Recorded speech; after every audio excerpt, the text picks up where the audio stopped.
you know, when we were still growing up, we had stubborn parents. Your parents were stubborn? Yeah. Oh, you were that stubborn? Yeah. I'll be joined by DJ Mikeblaze, and he's just going to be sharing with you how he made it in being a DJ. He's a very popular DJ in northern Uganda and Uganda at large. So let's all welcome Mikeblaze. All right, Mikeblaze, what's up, man? What's up? Good to see you. Yo, man. It has been a while. Yeah, it's been a while. So how's everything? COVID-19 stuff, everything is not clear, and you know. Okay. Yeah. All right, so today I just decided to come and talk to you. Want you to inspire the young generation who might want to join the industry. You can be able to lend them your knowledge or the skills that you use, the techniques that you use to get there. Yeah? It's cool. All right, so let's roll. So Mikeblaze, may you briefly tell us about even where the name Mikeblaze came from? Yeah, as simple as that. The name Mikeblaze came all a long way. The love of music. It was just inborn. Okay. I used to like dancing a lot. This guy, you know, when we were still growing up, we had stubborn parents. Your parents were stubborn? Yeah. Oh, you were that stubborn? Yeah. Having stubborn parents around, what happens is there are times a song is placed, you kids are supposed to dance, the winner is given walks something. away with something. And you know, those days we had things like bingo, you know, they buy you these small sweets. This ball gum. When did you realize that you can be a DJ? I realized about me being a DJ when I was in senior 6. Senior 6? Yeah. Okay. There was a leavers party. Yeah. And there was no DJ. So you jumped in? I came in.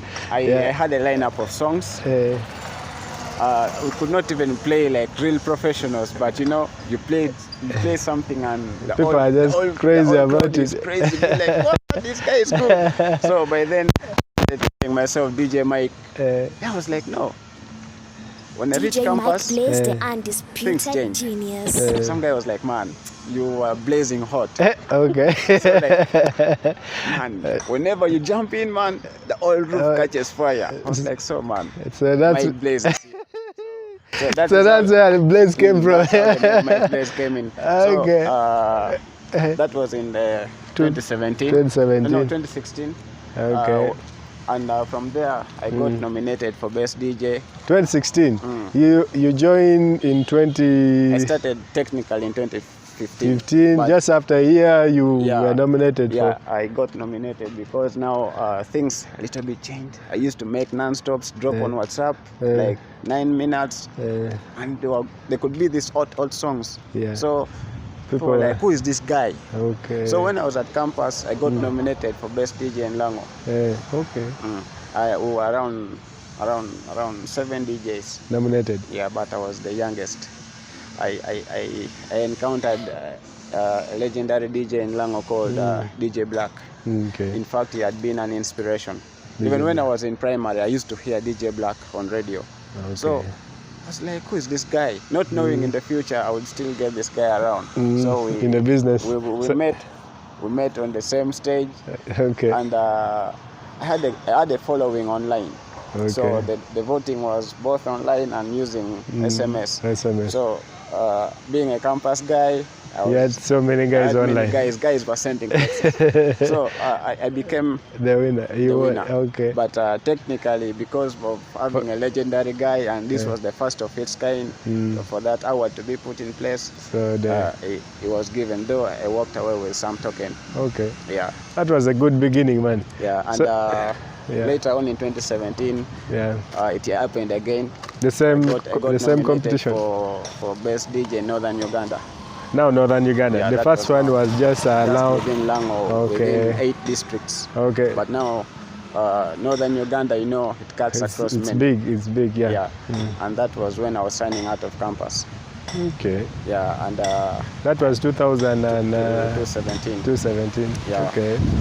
So, man, you started in 2015 professionally. Yeah. Then you sticked in we are in 2020 now. Yeah. What kept you in the game? Because there are so many people who just try it, and after a year, they just flop.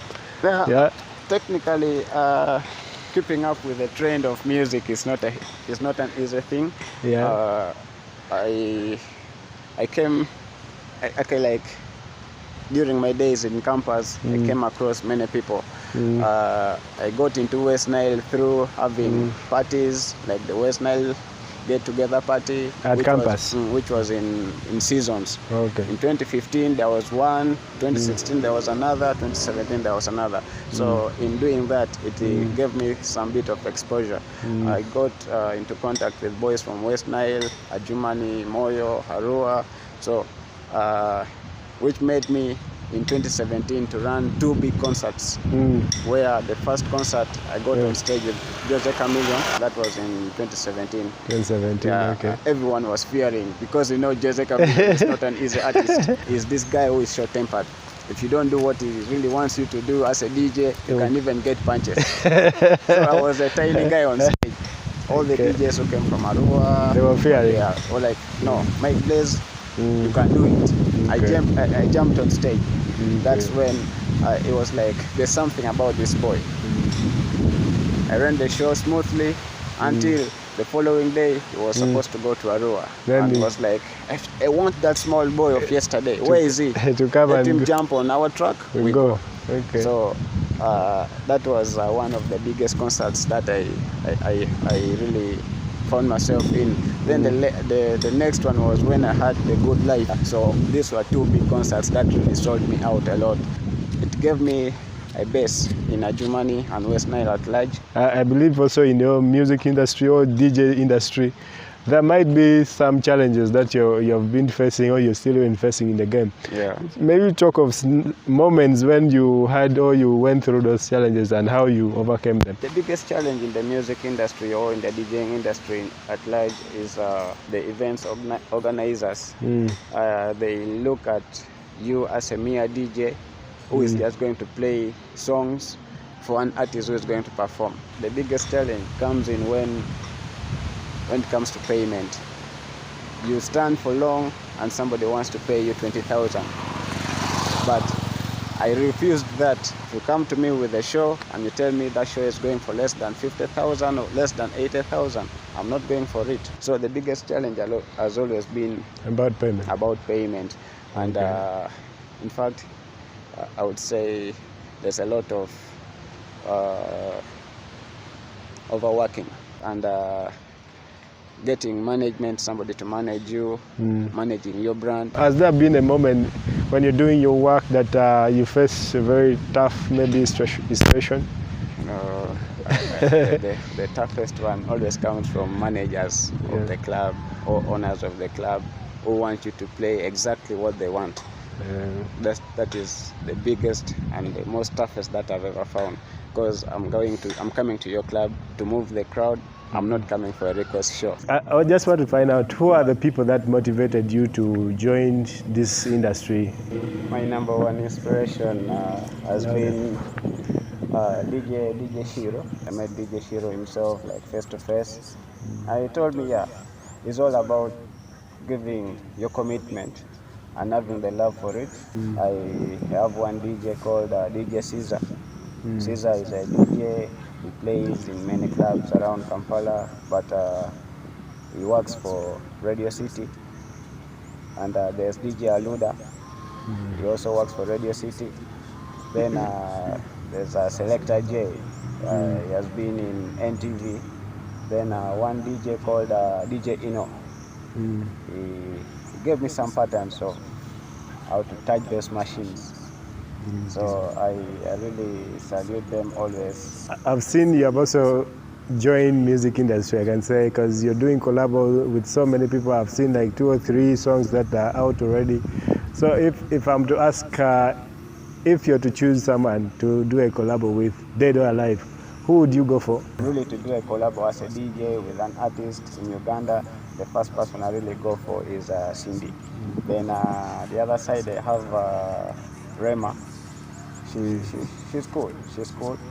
Then when I come to the other side of men, I look at the big people who are really in the game. You know what I mean? I'm looking at Chameleon. Your guy Chameleon. Then if radio was still there, rest in peace, bro.